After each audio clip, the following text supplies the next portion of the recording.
Hello everyone and welcome back to Age Nagash channel dedicated to Age Sigmar, and in this video I'm delighted to say that we are continuing our in-depth Slaves to Darkness review in part 4 of their army series, and as per usual I am joined by Jamie. So how are you doing today, mate?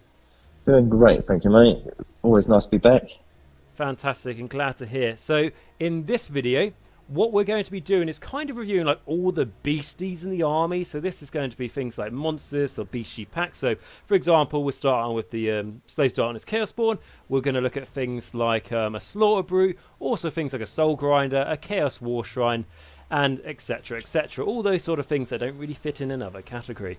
The other thing I want to say is that we are, like normal, we're going to start with the weaker stuff, so the Chaos Spawn, and then we're going to go to the Chaos War Shrine at the end because I think it has the most talking points. We'll also have timestamps for this video, so if you're rewatching this video and you just want to skip to a certain bit, look in the description down below and you'll be able to do that with no problem at all. What I would also like to say in this video is that if you enjoy it and you're sort of watching it halfway through, because some of these videos can be a bit long, please smash that like button and that subscribe button if you haven't, and make sure you hit that notification button. Basically it's all absolutely free for you guys to do so, and really helps the channel out on YouTube to try and show this video to more people who may find it helpful, such as yourself, and it makes me and Jamie feel good as well, so do that if you could. But with no further more ado, let us get on with our first unit review. And like I said, that is going to be the Chaos Spawn. So he is going to cost you, or he or she, shouldn't specify the gender, is going to cost you 50 points. And a little bit of lore for them is those who receive too many gifts from the gods may degenerate into a hideous Chaos Spawn. Lumpen and misformed, these creatures lurch from their lairs when death is on the wind, slaughtering all before them with flailing tentacles and crooked claws. I think they've managed to describe them without being too terrible, so that's fair enough.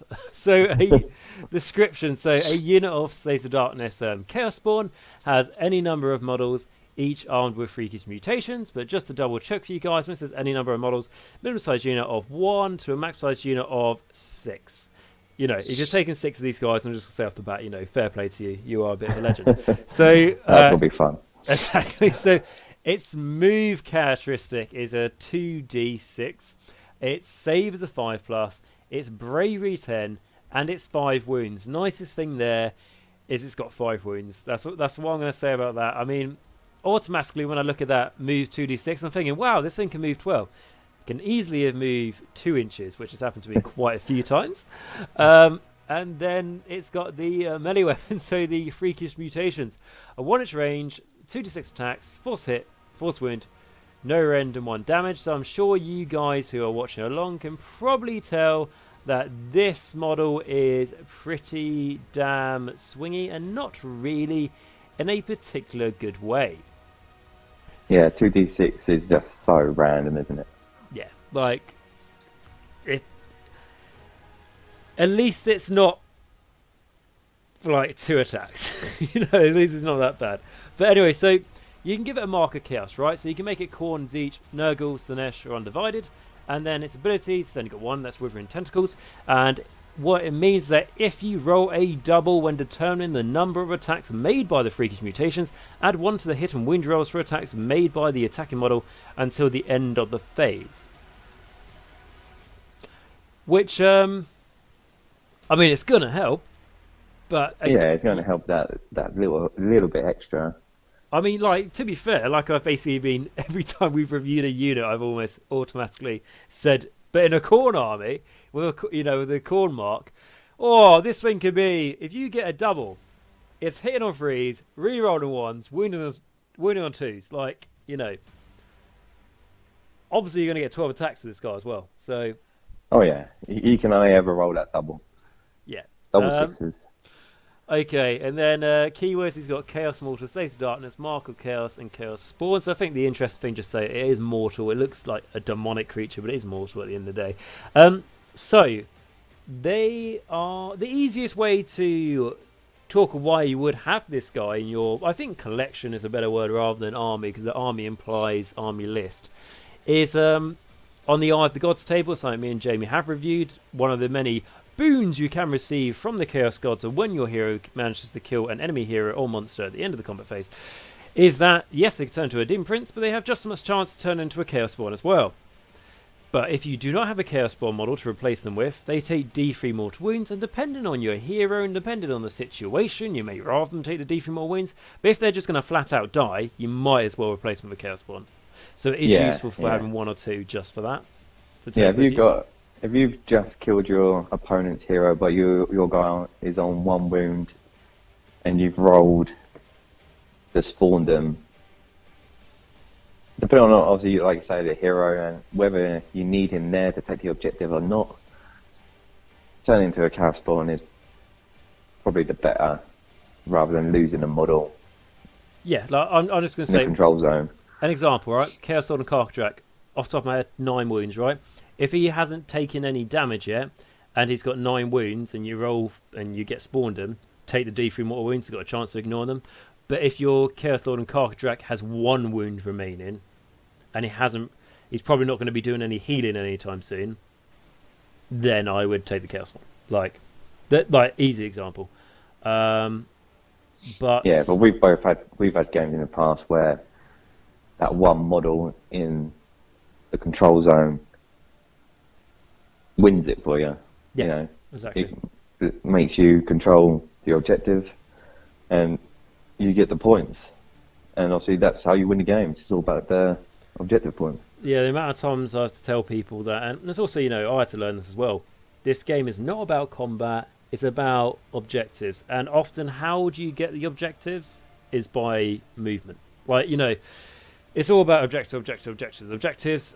Quite commonly, when you turn up to a game, you look at your opponent's army, and yes, it's something you have to deal with. You don't have the board all to yourself, but it's about the objectives, not about your opponent's army. If you could kill, I don't know, a fifth of your opponent's army, but manage to win on the objectives somehow, it's still going to win. But so this guy, like we said, for when you get spawned on the table, but there is another reason I'd say include him in your army, and that's because for myself, when I've done a lot of Slaves to Darkness list building lately, a lot of my army is quite aggressive, and I don't have many defensive things. Even if I got a couple of units of Chaos Warriors or Iron Golems, I don't really have too many units just to sit at the back of my board to hold my back objectives. Because when I build my Slaves to Darkness list, a lot of the time I'm left with about 100 points left. And what that means is I've got 100 points. I need to put another unit in my, back territory. So I could put some more Iron Golems there. It's just another unit of 10. But I could put 2 units of 1 Chaos Spawn in my army list. Brings me up to 2,000. I've already paid for a command point at this point, because I always pay for a command point generally with Slaves to Darkness. So with that 100 points left, I've managed to get 2 new units to hold 2 back objectives, or even just to help screen out enemy deep striking. And don't get me wrong, the enemy can get in to attack the Chaos Spawn. Chaos Spawn probably isn't going to last long at all. But it's something they're still going to have to deal with to get my objectives. It's not an auto take. So they are a very cheap, and I believe the cheapest unit in this book, in the Slaves of Darkness, off the top of my head, to be able to put in your army. Yeah, so, I think you're right there. Yeah, so 50 points, you get 2 units. 5 up save isn't great, but 5 wounds, that's not bad. Don't look at this as, to be honest, this reminds me when I did a lot of reviewing for the Beast of Chaos in my last Long Death army review series, is that a lot of the units in that, they're not there goes, they can't really do much fighting. Yeah, they can't really do much fighting, but they're there for tactical purposes. They're there to hold your objectives, like you've just mentioned, Jamie. And Chaos Spawn can do that, not in a front line way, but as in a back line way. And also there are abilities throughout the game, on the Chaos side anyway, that allows you to be able to maybe turn the enemy into Chaos Spawn. So they are useful to have in your collection. And if you're wondering for Chaos Spawn, let's just say, for example, you might not like the model kit. It might just be one of your thing. A Chaos Spawn is very loose in its description, so you really can make what you want. For example, I'll be using the throne. I think they're called throne bearers, not throne. War shrine bearers. The war shrine bearers. Yeah, I'll be converting them up to use as spawn. So you can do what you want really, as long as it's on the same basis. Oh, yeah, you can go as crazy as you want with spawn. Exactly. So all I wanted to say there is that they're a good tool for, like I say, if you get to bring one in the middle of the game onto the board, but also you can use them in other ways, in holding back objectives, etc. I wouldn't take them in full-size units of 6, like I jokingly mentioned at the start. I wouldn't use them for anything more than just units of 1 trying to hold back objectives, etc. Because if you go like, what about a unit or 2 holding back objectives? Just take iron golems instead. Like, just do that. So I think, yeah, we've explained him enough. He's not completely pointless. I joke a lot about him, the Chaos Spawn, because, you know, it just feels like just so random and just not very good. But it's because you've got to use them in a different light. So with the Chaos Spawn done, unless there's anything else you want to mention about him, Jamie? No, I think we covered like his only kind of uses, to be fair to him. Yeah, but he has got uses, and that's the thing to take away from this. Yeah. So with that, the next one we're going to look at is going to be the Raptrix. I believe I've pronounced that right. If I haven't, they are the chickens of Age of Sigmar. And they are just checking again, 90 points, I believe. Yeah, 90 points for 6 for these guys. So their lore say, one of the many forms of wildlife twisted by the power of chaos, Raptrix cross the land in vast flocks, cunning and vicious beasts. They are willing to take on prey many times their size, pulling them down in a frenzy of slashing talons and snapping beaks. So obviously these guys are imported from Warcry. And unfortunately, like one of the things imported from Warcry, they don't turn out very good in Age of Sigmar, but we will review them regardless. Because I think they're quite a cool model. You know, like we've used them in Warcry, haven't we? And they can, they can be quite scary. Yeah, they're more entertaining in Warcry than what they are in Age of Sigmar. Yeah. So description: so a unit of Raptrix has any number of models, each armed with a razor sharp beak and talons. But obviously, it says any number. That's for a narrative and open play. But you can take minimum size units of 6, like I mentioned, and max size units of 30, which you know. All I'm going to say is if I come across an opponent and I'm setting up my army and they just put down a block of 30 of these, I'm going to laugh a lot. But, you know, you can tell you're going to have a good game. So, mainly because they've wasted half their army in these. But anyway, so they've got a movement of 10. They've got no save. Bravery 6. 2 wounds. I mean, like, what I would say there is like, well, at least they got movement of 10. And I'm like, looking at these guys, you know, they're meant to be fast. You know, if anything, maybe make it move for 12. At least they're 2 wounds. Probably the best thing there.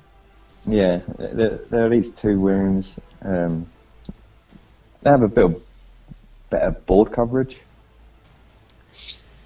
Yeah. But their bases are a bit bigger, and also you have 6 of them. Yeah. So but they don't fly. Yeah. Don't be fooled. They may have wings. Flightless they cannot bird. Fly. I'm trying to think if they fly in Warcry. Can't even remember. I feel like they do, but I don't know. So they're melee weapons. So they've got razor sharp beaks and talons, 1 inch range, 2 attacks, freeze and freeze, no rend and 1 damage. I mean, if they had rend, now these guys would be interesting. At least they're not hitting on 4s, and they got 2 attacks. Like, yeah, if they had rend, you'd be thinking, and they're pretty quick, very obviously completely glass cannon because of no save. But if your opponent don't attack them first, they can do pretty good damage with 2 attacks, freeze and freeze, and -1 rend. But they don't have that, unfortunately. So at the moment, they don't fly, so they're not going to out really maneuver your opponents. They've got, like say, 10-inch move, but no, it's not. They're just not going to hit anything hard enough. No, I mean, so their only ability, right, is Crazy Flock. So add 1 to the attack characteristics of this unit's melee weapons if it made a charge move in the same turn. Right, so now you're making 3 attacks each, right? And then also kind of makes me feel like these guys, if they had that Ren, they would be kind of like mini Chosen or something. But it's not there because they don't have the Ren. Obviously, if you were to compare them to Chosen, they don't do the mortal wounds on the 6s to hit. But it's the save that's letting them down. If they had a 5-up save, I know you can say 6-up, but like if you're taking like, there's going to be very few times in your Slaves of Darkness army when you're playing on the table where you go like, it doesn't matter that this guy's or a glass cannon because I'm going to be attacking with them first. You know, I'd say the only kind of play for these is they're a pretty cheap screen. You know, with their bases being quite long. Well, unlike how you used your Chaos Warhounds. Warhounds. But Chaos Warhounds, right? You're getting 10 instead of 6, and they're 10 points cheaper. Yeah. But Also, they only have you 1 didn't have wound, any, right? So you are getting 2 less wounds. But yeah. But you've got a save as well. I'm pretty sure. So. But that would be my like main thing with these. Yeah, like because you're not going to care if they die. No, but I mean, like, I'd rather take Untamed Beasts or something maybe as a screen. I mean, the problem is, right, I think it's a cool unit, and if you're playing Warcry, and chances are you're checking out this army, so it means that you're a pretty cool person, so you probably are playing Warcry, and that means you might want to try out this unit in your army in Age of Sigmar. But unlike when I talked about this Chaos Spawn, which I understand is an Age of Sigmar unit, but like I said, but there are some uses for it. The Raptrix, I just can't really.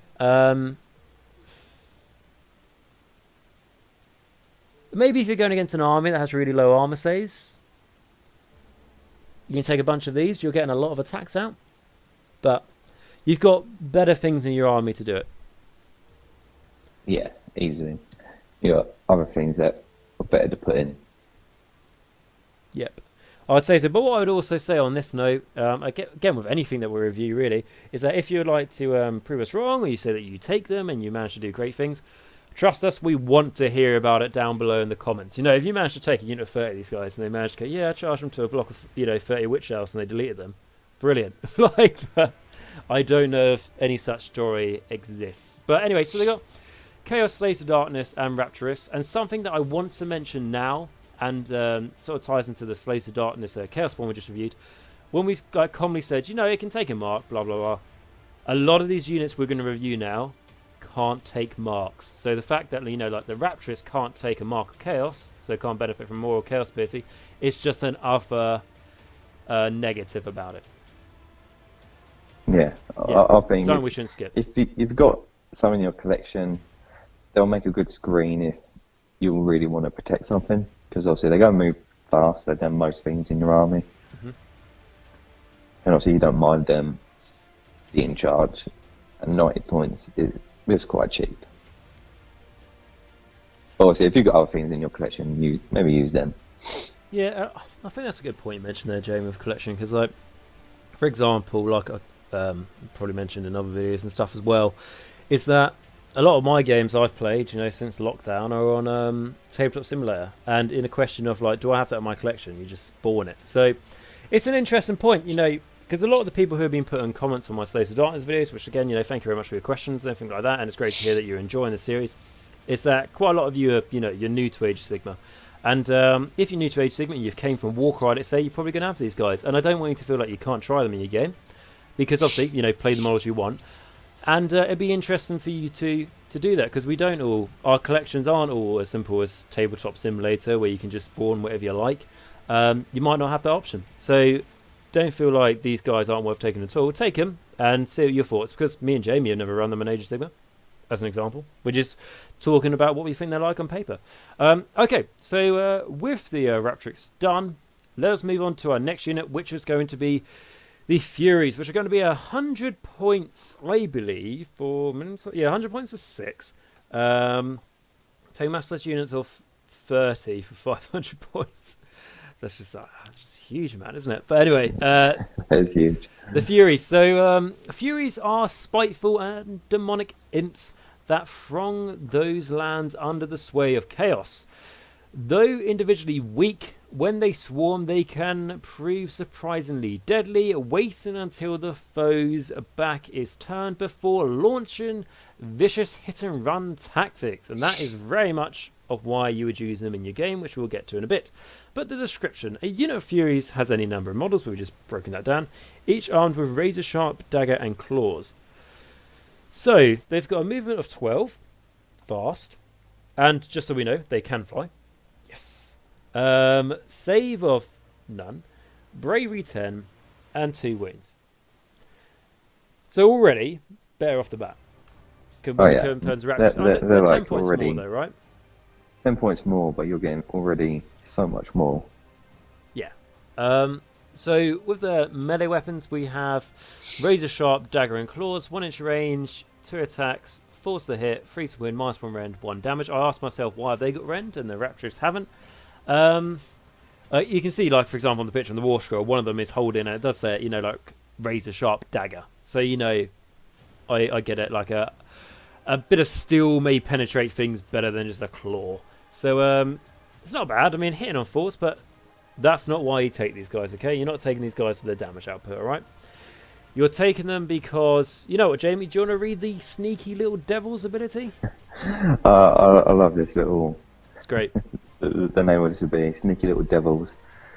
In the combat phase, when you pick this unit to fight, you can say it will cower instead of fighting.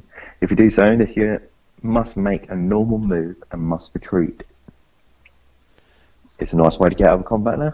Yep. If you're, if any of you think, oh, this sounds a bit, familiar or something, it's just like Sphinx. It's like the Chaos version of Sphinx. They're not as cheap as Sphinx and everything else, but it's the same ability. And what that means is that if you need to, obviously, the basic idea, if you go like, oh crap, the enemy's charged me, I've got no save, I'm going to die, retreat them. But when you look more into the tactics about it, it's like if you want to retreat to then go on to capture an objective, or if you want to go, you're looking at an objective that's quite far away, you can go, if I move 12 inches, then I charge the enemy, but then when I activate my unit in combat, instead of piling attacking, I retreat then over the enemy. Your movement can be huge. Your movement there could be 24 inches, not including the charge roll. Yeah, I mean, if you got like a 12 on that, you'll be moving 36 inches up the board. Yeah, and it's one of those things where the enemy, because there's so many other things going on in the game, they're probably not really thinking about this one unit that's costing you 100 points. And like we say, like none of us like, going to the enemy and go like, oh, gotcha moment, and I've won the game because of this thing, and the enemy's like, oh, okay, well, that's annoying. You don't want those moments, but you can let the enemy be aware that this ability exists, but there might not be many things the enemy can do about it, because you charge these guys in, right? But the enemy may be fighting, I don't know, a Chaos Lord and Karkadrak and a Chaos Lord and Manticore in a different combat. So they're like, I want to fight those before I kill these Furies. The Furies are annoying, but I can't waste my activation on killing them because the Manticore or the Karkadrak will kill me. Do you see what I mean? Yeah, exactly. Yeah. It gives your opponent a bit of a thinking problem in before you activate. Yeah, they're a very good unit. I mean, it's cool that they've got their end and stuff, but I'm just looking at attacks. But it's like, I don't really want to attack these guys anyway. I mean, if you it kind of means they can fight something squishy and have a bit of a. If obviously as long as these attack first, because they cannot take a hit. No, but if they are, like you said, if they're going against the typical 10-man, 1 wound, basic save unit holding a back objective, they could kill them. They could kill a Chaos Spawn, as an example. When I talked about the Chaos Spawn, say on the back objective, you charge 6 of these into the Chaos Spawn is pretty much dead. But yeah, if they need to fight, if you need them to fight, it's nice they got -1 rend and 2 attacks. 4s and 3s ain't the worst. No, I like thinking about when I say Chaos Spawn. If it was 3s and 3s, it'd be a lot better. But because I'm not using these guys for combat, I'm not too bothered. No, yeah. The main thing, 12-inch move with fly and the ability to run away opens up great tactical for a generally quite a slow moving army. Exactly. And what I would say of these guys is that they are definitely worth giving a go in your list. If you can fit them in your list, I'll take them. If you take them first time, you go and the tactics didn't really work out, and you're kind of like, what was the point of taking these guys? It was waste. Take them a few more times, and then when you get, synergized with their movements, shenanigans, and everything, you'll really get the most out of them when you've got the experience. It's something that, I mean, you own 6 of these, don't you, from Warcry, or 3 of these? How many? Yeah, I've got 6 of these. Yeah, and it's something I can imagine you taking to a game if you had the points of them. Oh yeah, definitely. Because something to try out, isn't it? Yeah, they're one of the most tactical units in the game. No, sorry, not in the game. Like one of the most tactical units in Slaves Darkness, because they give you, like you said, an army that's not great at movement. They give you that. So yeah, cool. And then they have keywords: Chaos Demon, Slaves Darkness, and Furies. Again, they can't take the marks, so just something to bear in mind. But as they just like retreating and stuff, it's not really too much of a problem. Okay, so then the next one we're going to have a look at is going to be a bit bigger. Is of course going to be the former Roid Crusher. So this guy is going to cost you 100 points again, I believe. Yeah, 100 points for this chap, for the Crusher. So a little bit of lore. So brutish creatures from a lost age. The Formoroid Crusher now exists only to tear down and destroy. In a battle, they fly into a terrible rage. Torturous memories of the creatures they once were, lending their blows a maddening strength. Reminds me a little bit like a Korgoth. A little bit of lore, but so the description for this guy is that he's a single model and he's armed with a crushing fist and held terrain. So the wheel stats: he's got a 6-inch move, save of 5+, a bravery 10, and 10 wounds. Nice amount of wounds there for 100 points. Yeah, for 100 points, 10 wounds ain't too bad. 5 up saves. Could be better. On the lower side, but why has he got a shoulder pad? why has he got some armor if he's got 5 up? But, that's what's giving him the 5 up. That one little shoulder pad. He does. Do you want to take us through the weapons? Because quite unusually, he has a missile weapon, which is interesting. Yeah, so like we've gone through like the other units, there's not much shooting from this army. You could probably name them all on one hand. Like, thinking of yeah. So it is nice to have a shooting tank. So he has Hell Terrain, which is 12-inch range, which is good. 2 attacks, freeze and freeze, -1 rend, and 2 damage. That's nice. I quite like that. That's nice. And then in melee, he has these Crushing Fists, which is a 1-inch range, 4 attacks, freeze and freeze, no rend on the fist, but 2 damage. So very much what ogre-like, isn't it? Yeah, just a little bit better than ogre. I think someone's going to call me out now if I got it wrong, but I think like the ogres maybe hit on a 4, and that's just something I wanted to bring up. Like, it's nice to see, although this unit was imported from Warcry, you still got like the freeze, because a lot of stuff in Slaves Darkness hits on freeze, so it's nice that it's got that, because that's shooting that held ball. It's weird because I want to call it a boulder, but it's terrain. So it'd be awesome. Yeah, he does come holding a rock, I think. Yeah. So like I say, 12 in range, 2 attacks, freeze and freeze. It's just nice that it's that free to hit. If it was a 4 to hit, I'd be like, yeah, I'm always going to miss that. I don't care. I'd miss it every time. But 2 damage each, yeah, it's nice. And then, yeah, the Crushing Fists, not bad, pretty good. Just wary of that 5 up save for this guy in combat. But he doesn't have a damage table, so he doesn't get weaker. So then onto the abilities, we have Rampage. So after this model makes a charge move, you can pick one enemy unit within 1 inch of this model and roll a number of dice equal to the charge roll for that charge move. For each 6 that unit suffers a 1 mortal wound, which is similar to what we saw before. Very ogre-ish again. Very ogre-ish, yeah. So he's kind of, I imagine he's probably about the size of an ogre tyrant, roughly. It's not a bad ability. No, obviously, it's not bad. Higher charge roll you do, the better chance you have. For example, though, like the Chaos Chariot, when that charges, does it on 5 ups. So it's not the best, but it's still an ability, isn't it? It's still remember that. Don't get halfway through your combat phase and go, oh yeah, I'm meant to do this charge damage, and I'll just be sitting there as your opponent going, that could swing the tide this combat. You're not having it. But just try not to forget about it. And then, do you want to take us through the last ability, Jamie? Because this one is a bit more interesting. I prefer this one. Yeah, insurmountable strength.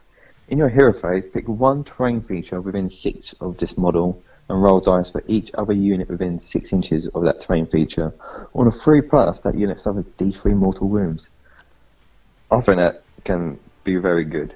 I think that's pretty solid. It reminds me a little bit like the Light Heralder, I think it's called. You know, the trumpeter from Age of Sigmar Stormcast Eternals. Yeah, which is a very over, I think, stupid fantasy article. yeah. This guy hitting something, I can kind of believe him more. However, it is roll dice for each other unit within 6 inches, so it will be friendlies as well. Yep. So you kind of then either be prepared to take some damage or kind of have him. Well, you just got to be clever with your movement when you're just to be 6 inches away. Very good against obviously Sylvaneth. They're putting their trees down. Will be good. But they're going to obviously be all around their trees. Yep. If you can get him close to a Loon Shrine. Loon Shrine, yeah. I'm just thinking like I'd nef Deepkin ships. Not that the Deepkin probably going to be too bold about being close to it, but it's a big footprint. Like you could do. Oh yeah. Yeah, it's good, but I'm just reading it. So in your hero phase, you can pick one terrain feature within 6 inches of this model and roll a die. So yeah, like you say, you have to think about this, your movement before this turn, because obviously in your hero phase, you're not really moving around. But you have to pick a terrain feature that's within 6 inches of him, and then every... Oh, okay, yeah. For each other unit that's within 6... I was just wondering this guy's going to take D3 mortal wounds from his own ability, but he's not, so that's fine. So it could mean that you can try and teleport him next to your opponent's terrain. You can do. I think he has a bit more going on about him. Yeah, I think he's very easy to quickly overlook. But I think he's more useful than people might first say. Yeah, I probably wouldn't pick him over... I wouldn't pick him over the Furies, yeah. But mate, I think he's saying that if you got... It could be fun to go in there for the shooting attack as well. Yeah, it's not bad. Kill a grot, Gloomspot hero or something. I mean, I think... Okay, if we just honestly say, he's not going to be the most competitive choice, but I think he could be interesting to try out and see if he's worth his points. And I'm also talking kind of like when I talked about the Raptrix and the Furies. If you've got this guy for Warcry and you think about trying him out in Age of Sigmar, give him a go. He's not terrible. That's what I'd say. I would say if you want to get him in combat, have him tag the end of enemy units. He really wants to probably stay out of combat. Just muck around with terrain features, try and make the enemy take more wounds, and throw his big boulder. He's got no mark again, so that's a bad thing, obviously, that he can't be aligned to any of the gods. But what it does mean is that he just works by himself. So he can go off doing whatever he wants. He doesn't need to be worry about being within range of certain or buffs you may have in your army. Yeah, like you're saying, tag other units if you're going to use him, and make use of some range attack. Yeah, because you don't really have much of that in this army, which we've already been through. But it's quite hard to hit enemy valuable models that are behind screens at the end of the day. And it's nice to chip off monsters because they won't have the -1 to hit. Yeah, exactly. Which is cool, which I like. Because like we say, sometimes you look at enemy heroes, right? If you're looking at something to shoot enemy heroes and go, oh, they have a 4-up save or something like that, but then there might be a monster nearby that has a 5-up save. Smart getting lookouts, sir. And then, well, also, obviously with the -1, it's very good there as well. But if you go, well, that monster's got 14 wounds, what's the point of me just doing, I don't know, at most 4 damage to it this turn? Well, that monster can't heal. That monster's then probably gone down a step on its damage table. So it is going to have an impact. Everything out there isn't a bloody Terrorgeist with a Ghoul King on it. So yeah, I think that's fair enough. Keywords: Chaos Mortal, Monster, Slate of Darkness, and Fulmoroid Crusher. So this guy, if you take him with the spoilers, for example, is going to be healing wounds on a 4-up, I believe it is. At the start of your turn. Yeah, not too bad. Not too bad. Don't know why the War Shrine isn't a bloody monster. This guy is, but that's fine. Okay. Right, yeah. So that was the Fulmoroid Crusher. So the next unit we're going to be looking at is going to be the Mind Stealer. I'm just going to call it a Sphinx because that's how I can try and pronounce the word, but I think we can all do without that painful experience for our ears. So I really like this cat, and I don't like cats in real life. So it's a bit of an interesting twist, but let's read a little bit of the lore for the Mind Stealer Sphinx. are powerful and sinister telepaths. These cruel-hearted beasts enjoy nothing more than toying with their prey, plundering their innermost secrets before summarily ripping them to shreds with sharpened claws. Very cute, cuddly creatures. It sounds like they're not. So they're 100 points for 1. They come in a unit size of 1 because, like a lot of the stuff we are reviewing here, really from, well, the last unit onwards are just unit size of 1. Its description is a mutilev Sphinx is a single model armed with a shredding claws and slashing tail. It's got a move characteristic of 10. It's got a 5+ save. It's got bravery 10. It's got 10 wounds. So far, bravery 10 is pretty good, and then the 10 wounds is quite nice for 100 points, Jamie. There's going to be more. Yeah. There's going to be more about this guy. We're getting the abilities, but not a bad start, I'd say. 5 up save, but no, movement 10. 10 wounds for 100 points is nice. Yeah, I'll take that. And that movement's going to be useful for when we get to in a moment. So we'll just go over the medic weapons. So we've got the Shredding Claws, 1 inch range, 3 attacks, freeze and freeze, minus 1 rend, 1 damage. And the Slasher Tail, 1 inch range, 2 attacks, force and freeze, no rend, 1 damage. So his attacks are, I mean, you're not taking this guy for his combat effectiveness. No. It's nice that it's got a little bit of rend in there. But it is no, by any means, a killing machine. Even though it says in its little description that it's ripping things to shreds, it's not. It'll rip some grots to shreds, maybe. Oh, like sometimes read the lore. I think I read the lore for maybe it was a Tusk or Chariot. You might not know what that is, Jamie. The Chariot for the Beast of Chaos. And although I think it has tactical purposes, when I read its lore, it's like nothing can withstand the charge of the Tusk or Chariot. And it's like, meh.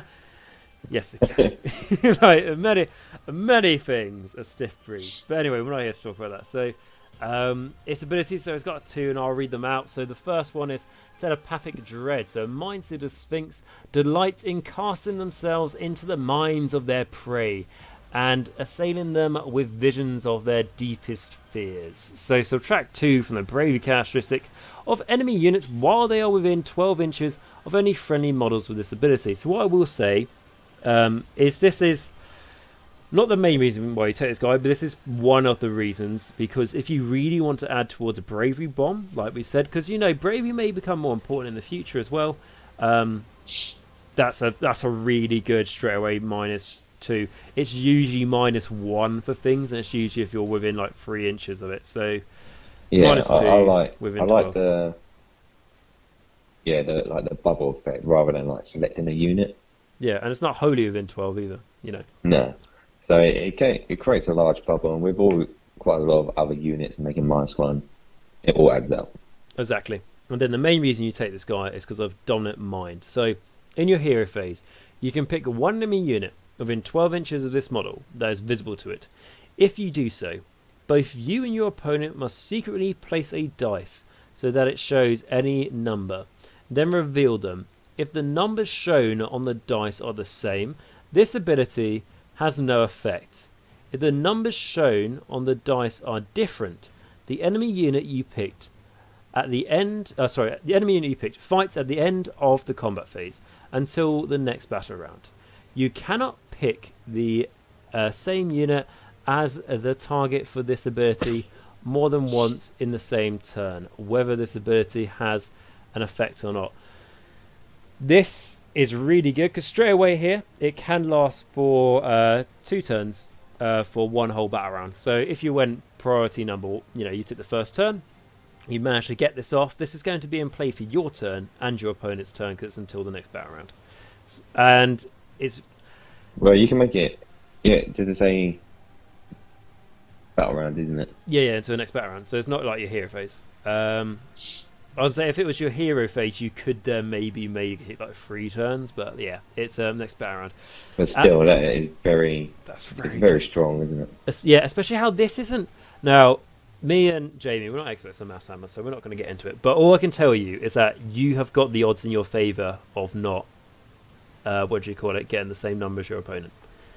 Like, what is it? I don't know. Is it 1 in 6, isn't it? That you're both going to pick the same number, presumably? Imagine that's what it is. So you've got the odds on your favour. But you can see that this needs to be pick an enemy unit within 12 inches. So this guy he can't just sit at the back. He needs to be a bit forward. So that movement 10 is going to be useful. And because you maybe want this guy a bit forward anyway to subtract 2 to the enemy's Brew characteristic, it's not too bad of a problem.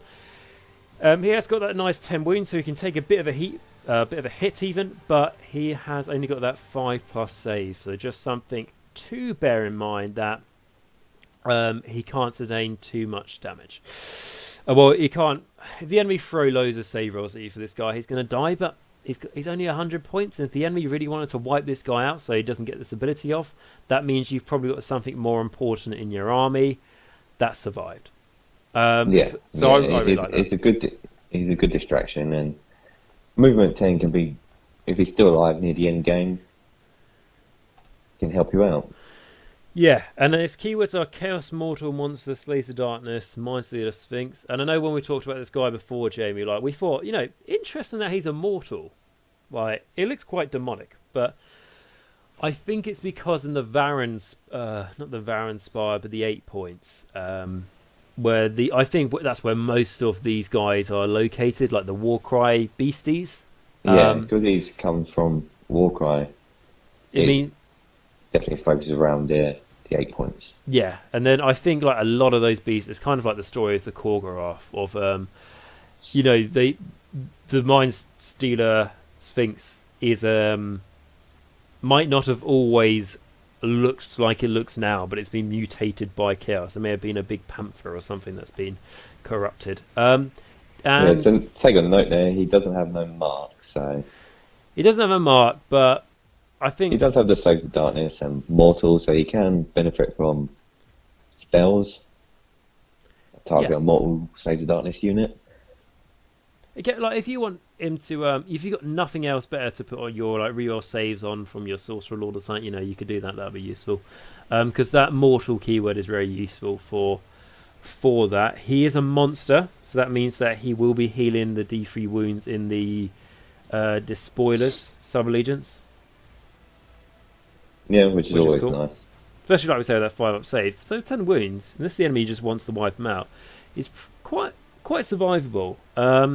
So yeah, I like him. I think I don't personally own one, and I'm currently at the moment. I just want to get all my backlog done. Yes, I'm trying to achieve the great impossible task before I buy anything else. But he is going to be one of the first things I buy after this, because I think his rules are really quite cool, and I think the model was very nice and pretty as well.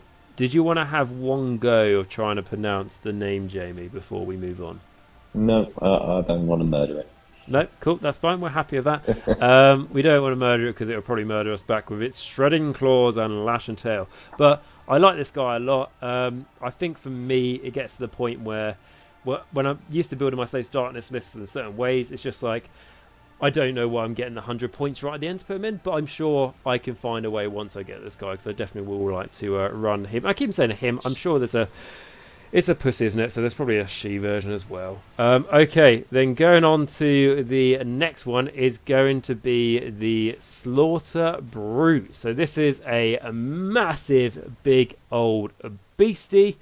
And he is going to clock in at, just remind myself of what the points are for this guy, 170 points. So not many points, Jamie, for a big, nasty, tough guy. And let's just that seems cheap. It does. Well, let's see. That's like Troglodon territory, something like that, isn't it? So even the greatest champions cannot hope to bind a Slaughter Brute through physical might alone. Only through specially forged blades or binding can these monstrosities be controlled and their boundless fury directed towards their master's enemies. Okay, so that's one of the reasons why if you look at the model, it's got all those like swords and stuff jabbed into him, because it's like trying to bound him to his will, and also fallen champions have tried to slay him and failed. So description: a Slaughter Brute is a single model armed with razor-tipped claws, mighty jaws, and slashing talons. He has a movement characteristic of dash, so it starts off at 10, but it will get weaker. And just to say, that's something good about the Sphinx as well. It doesn't have a damage table and doesn't get weaker, so that's a good thing to just mention there. As a 4+ save, a bravery 7, and 12 wounds. So, all right for. Yeah, it's got the extra save and extra 2 wounds. Yeah, not as brave as the kitty cat though, is it? No, which I thought would be quite strange. Yeah, I mean maybe because the kitty cat has got it's very intellectual because it can dominate minds, can't it? So maybe it's wiser that way. I don't know. But anyway, so when we've got the melee weapon, so we've got the razor-tipped claws, which is a 2-inch range, starts at 6 attacks, force to hit, freeze to wound, -1 rend, D3 damage. I would love that to be 2 damage, but you know, D3 damage, I'll take over 1 damage, of course. Obviously, you know, D3 damage, it can do a lot of hurt, but you just can't rely on it. I'm sure you would kind of agree on the same things. Yeah, anything that's kind of making you roll a dice can, obviously the dice gods can give it to you and take it away. You need to do 3 damage, you can do 3 damage, but you can also do 1. Yeah. And then you've got the Mighty Jaws, so this is 1-inch range, 2 attacks, force to hit. Then it starts off with 1s to wound, and you go like, why is it 1s to wound? Why does it just start off 2s to wound? Because you can't wound on 1s anyway. If the enemy makes you -1 to wound, it will be useful. No rend and 3 damage, which asked me the question, Jamie, of how Marauder axes are -1 rend if taking a unit of 20, and this guy's teeth aren't.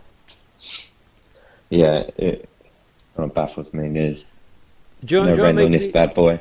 what makes me laugh about this Marauders? It's like, how many are there of us? Oh, there's 19. All right, yeah. Oh no, Dave's here. Oh no, there's 20. What does that mean? Our axes have got sharper. Really? Yeah. How does that work? I don't know. But going on to the slash and talons, we have a 1-inch range, 2 attacks, force hit, freeze to wound, no rend, 1 damage.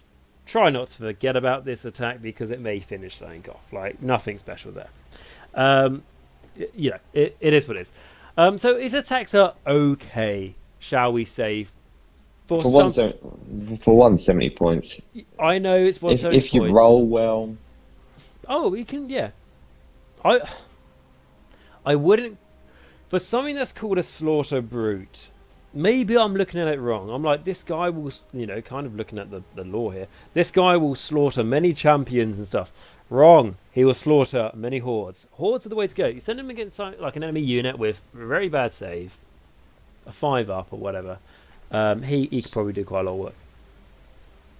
Yeah, you're gonna need something with poor saves to feature in that your 3 damage attack has no rend. It's the force to hit as well, aren't they? But you know, we'll get to it. Can be, you know, force to hit, but there are ways to make it better. So we'll move on to its abilities. So the nice thing to start off with that Titan are the Mark of Chaos. So when you select this model to be part of your army, you can give it the following Mark of Chaos Corn. So if you know a lot of what we've been talking about lately when we've been reviewing this Laser Darkness, I've been kind of running quite a few lists in the Mark of Corn, and so we've mentioned it quite a bit, and that means that this guy could then be rerolling 1s to hit and then +1 to wound, which is nice. It helps a lot. Yeah, it's going to help with those 4s to hit for sure. Yeah, and then it means all your woundings are on 2s until he takes enough damage. So like a lot as obviously he's in range of your general. Yeah, which he's got this guy's got a big base, which, you know, usually when you think of auras, it's good if it's a big base, but in this case, not. So just bear that in mind. But then it comes into the signals of enslavement. So when this model is set up for the first time, you can pick one for any Laser Darkness hero on the battlefield to be its master. Add 1 to the hit rolls for attacks made by this model while it's wholly within 12 inches of that hero. That the same hero cannot be the master of more than 1 slaughter brute, and that is how we sort of like led into earlier when we said there are ways to fix the force to hit. So you are now hitting on freeze, and re-rolling the 1s to hit if you can be in range of that hero, etc. for the core mark. Pretty good. Now that's made him more reliable. Makes him a lot quite a bit more reliable damage now. Yeah, it's does a lot of good stuff. And then we got Beast Unbound. So if this model is within 6 inches of an enemy unit and more than 12 inches from its master, see left, so essentially just see the enslavement bit. At the start of the charge phase, you must roll a dice on a 4+. The closest other unit within 6 inches of this model immediately suffers D3 mortal wounds. So essentially here, just be careful that if you don't want this to go off, you always have his master in range, or if you kind of want to do some damage to the enemy, make sure you do your measuring, so suddenly it's not your guys who are taking the D3 mortal wounds. Yeah. Because you could try and play it tactically to finish off someone who's got, 2 wounds left, maybe, that you're having maybe trouble killing, or you just want him to go somewhere else. Yeah, it's a 4-up, so like it means he doesn't make a charge. He just can do something D3 more wounds to a enemy unit to a unit within 6 on a 4+. I think still definitely keep whoever you tie him to, keep them together. Yes. And I think probably the best kind of character for this would maybe be maybe your general would be really good, but someone who's also, I think, someone who's like fast, because then they can keep up with each other. Yeah, I agree. So you got like Chaos Lord Demonic Mount as an example. I think he's probably your cheapest fast one. Just thinking of the top. Or Saves of Darkness. Yes, you could make it a hero who's not, a demonic mount for 170 points, blah, blah, blah. But bear in mind, you're going to want someone who can have the corn keyword. Yeah, so wizards are out of the question. Wizards are out of the question. The Warcry stuff's out of the question. And before you go, oh, well, ally in a Bloodbound thing, yeah, it's not going to be Saves of Darkness. So you can't do it. But what I want to say about the Slaughter Brew is, I'll quickly read his keywords quickly. So Chaos Monster, Saves of Darkness, Slaughter Brew. So if you take him to spoilers, he will get that D3 healing, which is nice. The Slaughter Brew is something that I think is underplayed. It's not taken a lot because there are easier, more competitive options in the book, shall we say, especially for 170 points. Like I said to you, I sometimes struggle to find 100 points to put a Mind Stealer Sphinx in my list. 170 points, almost double the points. He's a Chaos Lord on Demonic Mount himself. But I think now, to be fair, like talking it through with you as well, Jamie, I'm thinking of a better liar, this guy. Because like when you first read his War Scroll, hit on 4s, win on 3s for most of his things. Now, you can't guarantee you'll get everything in range like we've mentioned, but if you do get all the boxes tick, then this guy is hitting on 3s, rerolling 1s, wounded on 2s. Yeah. It looks a lot better than when you first read that War Scroll, and something that I think I've said quite a lot in this video series. So if you came over from the video on the Idolaters I did on AOS Coach lately, the big thing I said is when I was asked, is there something that you might not know first time you read this battle tome, and it's when you read the War Scrolls, for most units in this book, they're a lot better than it says there are on their standard paper. And this is another unit that can benefit from it because he can take the core mark. Yeah. It's not exactly read what you see, isn't it? No, not at all. And it's great. Like we said, here, for example, you can make it easily freeze. I'm saying if I had one, I probably would try it out a lot more. I think it's a really cool model as well. For 170 points, I think you can do some work. Yeah, I'll be tempted to get one. Because I just think it's cool. Like we'll move on to the next unit, which I did used to have at some point, and it's just a nice big sort of especially 170 points, big dominant threatening looking model on the table. I've only fought against one of these once, and it was at a tournament me and yourself went, Jamie, at Throne of Skulls at Warhammer World, and a Khorne player had one of these in his Blazer Khorne army, and I was surprised by how cheap it cost, because I was just like, that looks like something I need to get rid of straight away. So, as an opponent to this thing, I'm thinking I need to kill it, because it looks very scary. When in fact, the enemy tries to kill this thing, fantastic. They're not killing everything else. So, I think this guy's worth a go, and if anything else, I think it's very cool. Right, so then moving on to its brother, its sister, whatever you think is probably... Surprisingly, same kit. The same kit, and what I used to have before is the mutilev Vortex Beast. So, what I want to say quickly about this guy is I used to have one because I used to run Slays the Darkness Zeech before Zeech was really a thing, before I had any battle tone. We're talking about, what, 3 years ago now, Jamie? 4 years ago, maybe? Yeah, we're talking about pretty much the start of Age of Sigmar. Yeah, when the first General's Handbook came out, is what I remember. So, with this guy, what I liked about him is that I just said I like the Slaughter Brute. Why didn't I build that instead? Like I said, I was going Zeech, and this is more aimed towards Zeech. But the Slaughter Brute, where it was more combat effective and offensive, this guy is just, I have to say, more fun. He's so wacky in his rules. Like, even like when you fought against him, Jamie, like when we get to the things he can do, it was not like game changing, but it's like it's just really fun. Like, and really cool. And because of that, I will be reading quite a bit of the lore for what that stuff is. But just to say, this guy, so we get the points out of the way so we won't forget. Again, 170 points. Cool. Awesome. That's nice. I don't know if that means they're both probably just as good as each other, or Games Workshop was just lazy when they came to pointing them. So we've got the lore for it. So we're in the pulsating star suspended above the back of the mutilev Vortex Beast can be found a portal to the realm of chaos itself. These horrific monsters constantly seethe with power of mutation. Those around them reward into horrific forms. Like, yeah, just fun, isn't he, Jamie? It does look fun on the table as well. It's, what did I call it? Proper it actually looks really like sci-fi though. What you see in sci-fi movies. You could, I presume it's not in 40k, but you could see it in 40k.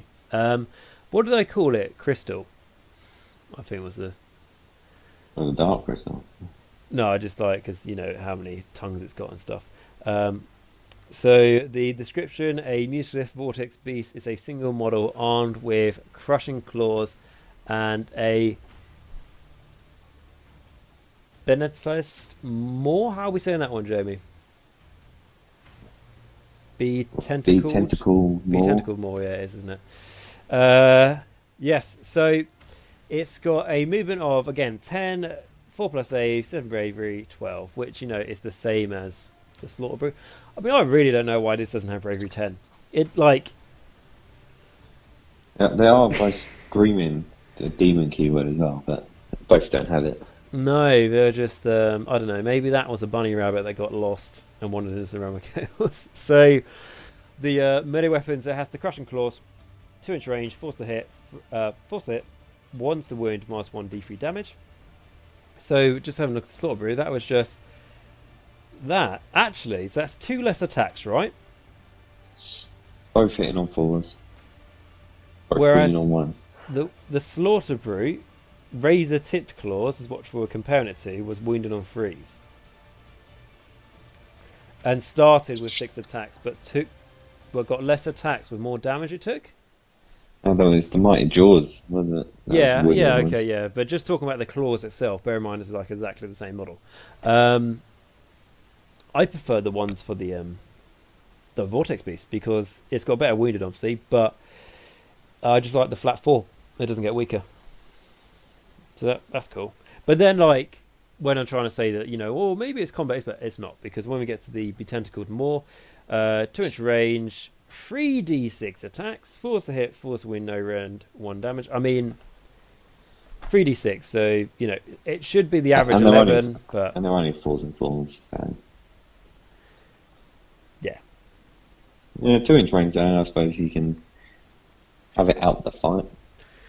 Because it's getting to the abilities in which it's going to be... Exactly. Not really in combat, is it? But you want it close. But you want it...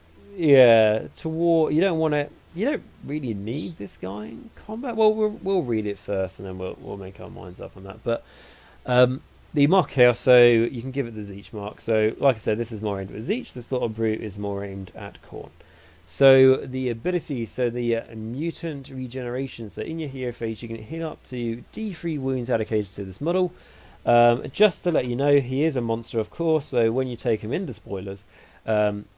He can't heal D3 in the hero phase. He can only heal 1, which is annoying because it would have been like, oh, take this guy in the spoilers. He's healing loads of wounds. But Games Workshop were like, no, if we do that, Oh, God knows, we might actually make something that's broken in the game. We can't let them mutilev Vortex Beast. He'll do D3 wounds in the hero phase. Two D3 wounds in the God, hero that'd phase. break the game, and Games Workshop's never broken the game before, have they? Ridiculous. It's like this guy could finally get some light in the sun. They do pick on some weak monsters, don't they? Yeah, Just like, pick them on. let's make the Hydra worse. Great. They were selling too many of those, weren't they?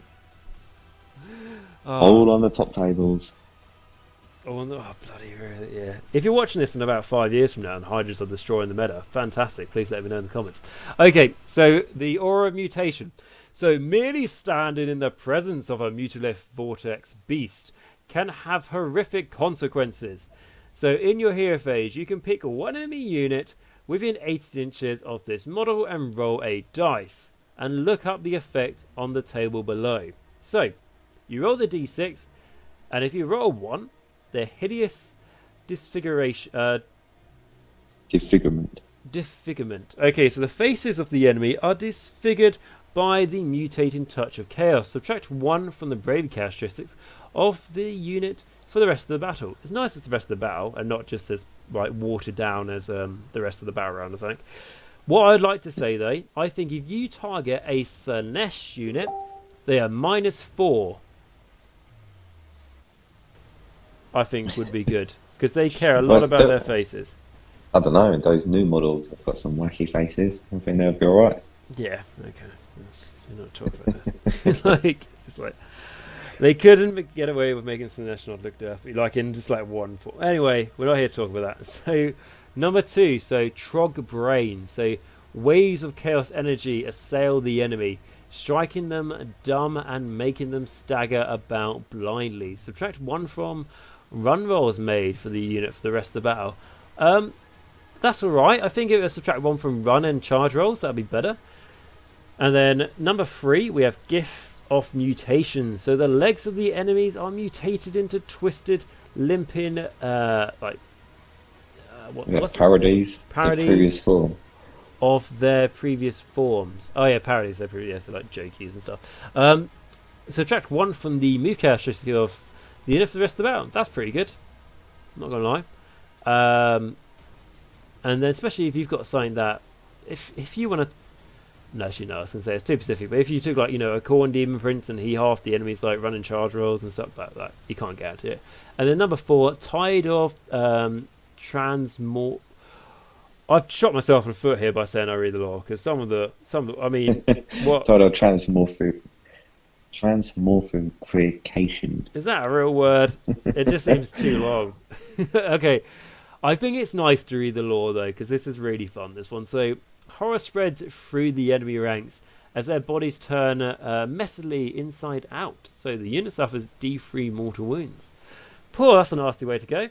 And then number 5, Maelstrom of Change. That's a solid title that I can read. Nearby opponents are reduced to madness as their minds are blasted by the glory of chaos. The unit suffers D6 mortal wounds. So you can see when we were reading them, some of them were alright and some of them were a little bit better. If you get a 5, D6 mortal wounds is very nice. Especially that the enemy can't stop this. This isn't a spell they can ignore. Obviously, they've got a more win save. Just a hero phase ability. Yeah. Well, and it's within 18. It's good that it's not wholly within. Yeah. Something I've noticed a lot in this book is that, like, if you've got an ability that targets the enemy and the range is 18 inches, it generally is just within and not wholly, so it's quite nice. It makes a huge difference. So then, number 6, we've got Spawn Change. So, groups of enemies are lost in the blink of an eye as they are broken and twisted into new and hideous forms. The unit suffers D6 mortal wounds if any models from the unit are slain by these mortal wounds. You can set up 1 Slaves of Darkness Chaos Spawn within the same, with the same mark of Chaos keyword as this model. So Zeech or none. Be Zeech. Yeah, because you can't make it undivided. So yeah, just Zeech, essentially. With this model within 3 inches of the unit, or if the unit was destroyed, the last model from the unit to be slain and add it to your army. If you do not add a Slates of Darkness Chaos Spawn to your army, you can heal D3 wounds allocated to this model. Okay, so it's another way to heal wounds if you haven't. But that's great. That's not just a fun, like, cool ability. That means now that you've tied up that enemy unit with a Chaos Spawn. Yeah, just to be bloody annoying. Yeah. Or, like you say, if not, you can just heal up D3 wounds again. Yeah, so like if you got I think it's a 4-up, isn't it, for the spoilers for a monster to heal. But if you got that 4-up, he heals 1 wound. He heals D3 in the hero phase anyway, and then he could heal D3 here in the hero phase. So like he could heal like 7 wounds, like if you got really lucky and he needed to. But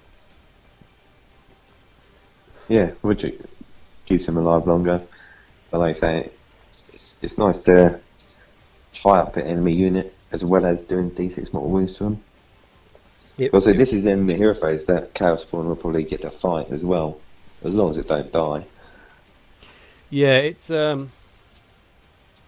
But it's just a free thing added to your army. Obviously, if you wiped out the unit, you've got then a 50-point Chaos Spawn to go and do what he wants. Well, you know, like when it says set up this model within 3 inches of that Chaos Spawn, is that like like you said, if it wipes out the unit, you've got an extra model. Fantastic, run around, do what it wants. But if you set up that Chaos Spawn, if you killed any of those models, and it says set up within 3 inches of that enemy unit. Yeah, you're setting this thing up right on the edge of its flank, just within 3 inches of that enemy unit. So that means that now the enemy unit is tagged by the Chaos Spawn, but if they pile in to attack it, maybe 1 or 2 of them will be able to hit it. Yeah, right. It's going to be annoying, especially if it's your opponent's next turn. Yeah, they're just going to have to deal with an annoying Chaos Spawn. Hey, they can't retreat in charge. It's great. I really like that. That's good. And then going on to the keywords, we've got Chaos, Slates of Darkness, Monster, mutilev, Vortex Beast, so practically the same as the Slaughter Brute. And I think it's cool just to read a little bit about the lore, because that's why I really like this guy, and that's why I decided to build him over the Slaughter Brute, just because he was just fun. Obviously, if you want something more combat effective, go with the Slaughter Brute. So then going on to an interesting unit, Jamie, which is the Soul Grinder, because this chap is one of the few examples where you have long range shooting in this army. So the Soul Grinder is going to be more expensive though. He's going to be 210 points, which is the price of a Demon Prince. Just putting that out there. But the lore for this guy is there is no act of destruction the Soul Grinder will not commit in an effort to complete the tithe of death demanded from it. These clanking demon engines scuttle forth on huge mechanical legs, unable to rest while a single foe draws breath. Kind of sound like the Skull Reapers, but instead of reaping the skulls, they have to reap the souls on that one. So, just reading the description of this thing. So, a Soul Grinder is a single model armed with a harvester cannon, a flag, bombardment, Hellforged Claw even, piston-driven legs, and one of the following weapon options: Warp Metal Blade or Demon Bone Talon. And then you can give it a mark, so you make it Khorne's each, Nurgle, Slanesh, or Undivided. It's nice you can give many of those marks. So, its will stat starts with a 12-inch movement, but it will get weaker, has a 4+ save, Bravery 10, and 16 wounds. 16 wounds, it's solid, isn't it? That is really good. Like 14 is generally good, so 16, yeah. There's not like that's as many wounds as Nagash has got, and I know Nagash has more death after saves and stuff, so blah blah blah. He's more survivable, but like that's really good. 16 wins, so yeah, that's a good start. And then, do you want to take us through the missile weapons for this, Jamie? It's a bit of rarity. We have a missile weapon, so would you like to tell us? Yeah, we have some rarity extra missile weapons here. And we have the Harvester Cannon at range 16 inches. It started off with 6 attacks, but does go down as it gets weaker. 4's to hit, 3's to wound, -1 rend, 1 damage. Which ain't too bad. Then you got your Flame Bombardment, 20-inch range. Only 1 attack though. Force to hit, freeze to wound, -2 rend, and 3 damage. The force to hit kind of nothing special. Yeah. But yeah, obviously, if you do, it is always nice to have something at range, isn't it? It is. I just know for myself a 4-up is too high for me to roll for a 1 attack. But At -2 rend, though, if you do, if you get it, like whatever you shot is going to take some hurt, because you can use this to try and snipe enemy key pieces out and stuff. You can. The problem with Slaves of Darkness is like whatever the enemy is screening can sometimes be hard to attack that turn. So you can use this guy to try and do some damage beyond the enemy screen. Yeah, and what I always like is it's nice to be able to do something in pretty much every phase. Yep. And then you're not missing out on, when it comes to, normally when I'm playing my core and it's shooting phase, I don't do nothing. Yeah, shooting phase over. It's the same with like most of my death as well. Sometimes maybe when I'm playing Flesh Day Courts, go, oh no, what's your bravery? And then you will go like, it's 8 with a bang. Forget it. It doesn't matter. But I like you get both the missile weapons, right? It's cool. Yeah. So you should like hit with one of them because you've got 7 attacks. So the melee weapons, so we've got the piston-driven leg. So we've got a 1-inch range, 6 attacks to start with, force to hit, freeze to wound, -1 rend, 1 damage. Not then great. You got the but what's his weapon option? So you got the Hellforged Claw or the Demon Bone Talon. Talon. No, it's a Warped Metal Blade or Demon Talon. Okay, yeah. So both of them have the Hellforged Claw, which is 2-inch range, only 1 attack, force to hit, freeze to wound, -2 d6 damage, which ain't too bad. It does have an ability onto that. If the unmodified hit roll is a 6 for the Hellforged Claw, the attack inflicts d6 mortal wounds on the target, and the attack sequence ends. So that's an added bonus, I suppose. Yeah, it's an extra thing, isn't it? I'm sure it used to be stronger, but it's here and there. I mean, I think that's good. You're only making 1 attack with this, though. Yes. Which is the problem. So then the Warp Metal Blade, so 2-inch range, 2 attacks, force to hit, freeze to wound, -2, 3 damage, or directly comparing it to the Demon Bone Talon, which is 2-inch range, force to hit, 2-inch range, 4 attacks, freeze to hit, freeze to wound, -1 rend, d3 damage. What I would say is obviously this guy can have whatever mark you want to give him, so you are going to get those inherent bonuses anyway. Yes. So I think that does. I think both those weapons that you're picking from, Warped Metal Blade and the Demon Bone Talon, I think both have a very usable in all of the marks, really. Yeah, so like it's one of those, like if you were to go let's just say if you were to go Khorne, the Warp Metal Blade is my preferred options, because that's just buffing your to hit into wound characteristics, right? And that's what you need to help you get that free damage, because you've got the -2 rend there. If you're going Slaanesh or Nurgle, Slaanesh is more chance of generating 6s to hit with your more chance of generating 6 to hit because you're making 4 attacks compared to 2s, and if you get those 6s, it's an extra wound roll, right? And then if you go for Nurgle, you're +1 damage to it if you get a 6 to wound, so it could be d3 +1. Yeah, but I do like the -2 rend with the Warp Metal Blade. Yeah, when you look at the 2 weapon options you got there, I think it comes down to, do you want kind of more consistency, or do you want, when he hits, he's going to hit hard? I personally would risk it for the Warp Metal Blade because I just think it's cool. Like if I fail my dice, but if I get my dice, I get a better reward. High risk, high reward. That's what you -3. Like I'm telling you, from someone who loves running Morgoth's Harbingers with the big lances, when you can get -2 rend, 3 damage, love it. Can't get enough of it. That's why I take 6 of the buggers. So, Because even like going back, the piston-driven legs, that's still 6 attacks, and it's got -1 rend and 1 damage. So that can definitely benefit from like Sinesh and Nurgle. Quite a few attacks there. yeah. All with -1 rend. Yeah, it definitely can. To be honest, it's not bad. It's just the fours. The fours are annoying.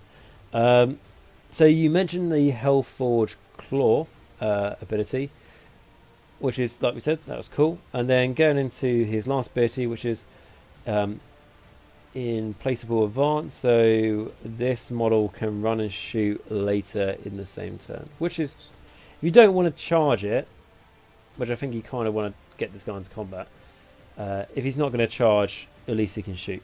Like, if you really need him to get into range, because then that means his threat range from shooting, which still isn't the best shooting, but still threat range, is going to be 28 inches for... Sorry, no, because he can move and then he can run. So let's say on average his run roll, the bad average is a 3, right? So that means that 31-inch range for the halves the cannon, and then that's a 35-inch range for the bombardment.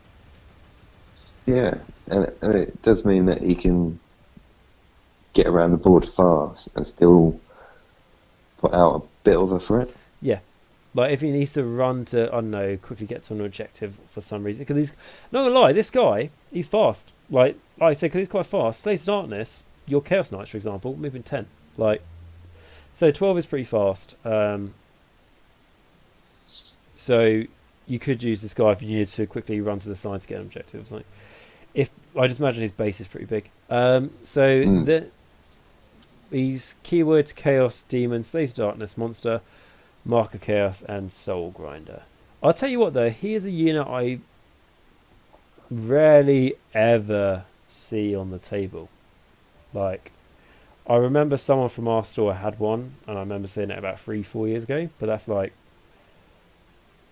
that was the only time. I'm not saying that's because this thing is awful and never worth taking, but I just mean I just never seen one, really. Or see them get posted on Facebook, or I don't know how you feel about that, Jamie. Do you ever see one? I think I remember seeing one somewhere back in the day where it had a square base. Well, I think I did see one without a base as well. Yeah, I think he's a very overlooked model. I actually quite enjoy the model. I think I have seen some conversions around. It's that model that I think is crossed the 40k, right? Because you can make it the... Is it called the spoiler, the 40k one, where basically it's kind of got more of a dreadnought-looking tank shaft on top instead of the demon? Yeah, I think he can be. I think it's called the spoiler, something like that. But yeah, so he's cool. He's a big model. Like, he's pretty big, this guy, when I remember seeing him. Okay, so then going on to our last one, which is, to be honest, is probably the most important one that we have reviewed in this video, and that is going to be, of course, the popular Chaos War Shrine. So this guy is going to cost you 170 points, a little bit of lore for him, carried to battle by 2 huge mutants. Chaos War Shrines are tributes to the glory of the Dark Pantheon. From atop the raised platform, a shrine keeper preaches the gods for their boons and granting their blessings to the legions of darkness. So, the description for this guy: a Chaos War Shrine is a single model armed with a sacrificial blade. Mount this model's shrine bearers attack with their flailing fists and their Mark of Chaos. When you select this model to be part of your army, you must give it one of the following marks of Chaos keywords. So Khorne, Zeech, Nurgle, Sinesh, Undivided, so anyone you want. So it has a movement of 8 to start with, save of 4, bravery 7, 12 wounds. The movement 8, Jamie, not great. You know, when we compared it to other big monsters, but it is being carried by like 2 ogre-sized things at the end of the day. Yeah, and they're just trod up the board. I mean, you know, you try to move more than 8 inches is probably, I don't know, about 20 meters carrying this thing. It's a big task. And then it's melee weapons, so It's got the Sacrificial Blade, like we mentioned, so 1 inch range, 4 attacks, freeze and freeze, minus 1 round 2 damage. And then the Flaming Fist is 1 inch range, starts with 6 attacks but will get weaker. It's starred, force to hit, freeze to wound, no rend, and 2 damage. So for this thing, which we'll get to in a moment, is here just to buff your army. It can do alright in combat. Yeah, featuring 4 attacks, freeze and freeze, minus 1 rend, and 2 damage is nothing to kind of whiff at, really. No. Especially for its points. Especially for its points. And then you've got like kind of like ogre attacks from the ogre looking things. Yeah. And not bad amount of attacks. Both 2 damage. So it's not something to be afraid to get into combat. No, exactly, and that's something to bear in mind if it needs to be in combat, that is. So, the first of his abilities is Protection of the Dark Gods. So, you roll a dice each time you allocate a wound or mortal wound to a friendly mortal's laser darkness unit wholly within the range of the Protection of the Dark Gods ability for this model shown on the damage table above. On a 6, that wound or mortal wound is negated, and the size of that aura to start with is 18 inches, but as soon as this guy takes 3 damage, it goes to 12 inches. So you can see how this can be shut down very quickly. The enemy... that's a significant drop, isn't it? Yeah, because then it just drops down by 3s instead of 6. And I've noticed, because I've been taking them a bit lately in games, and if you if you watch the video I did with the AS coach talking about idolaters, I talked a lot about Chaos War Shrines, so if you also want to check that out, you're more than welcome on his channel. But what I said is, like, when I'm taking these, the enemy will try and just do 3 damage to 1, because then that's taking away its protection of the Dark Gods dramatically. So you can see the enemy just like sprinkling attacks on these guys. Right, okay, and then going on to the Favour of Ruinous Powers. So, this is why people really do take this guy, and that is at the start of your hero phase, you can say that this model will chant one of the following prayers. If you do so, pick one friendly mortal slaves to darkness unit wholly within 8 inches of this model, and make a prayer roll by rolling a dice. On a 1 to 2, the prayer is not answered. On a 3+, the prayer is answered.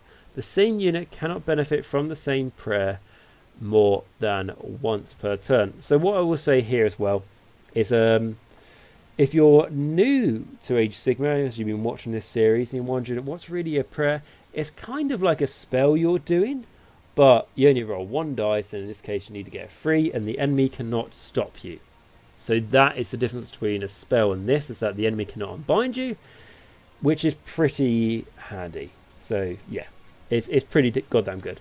And then the prayers you can do. So, Favour of Corn. You can reroll charge rolls for that unit until your next hero phase. In addition, if that unit has the Corn keyword, you can reroll hit rolls for attacks made with melee weapons by that unit until your next hero phase. So Jamie, you're a Corn player, what are your thoughts? Oh, you do. You gotta love it.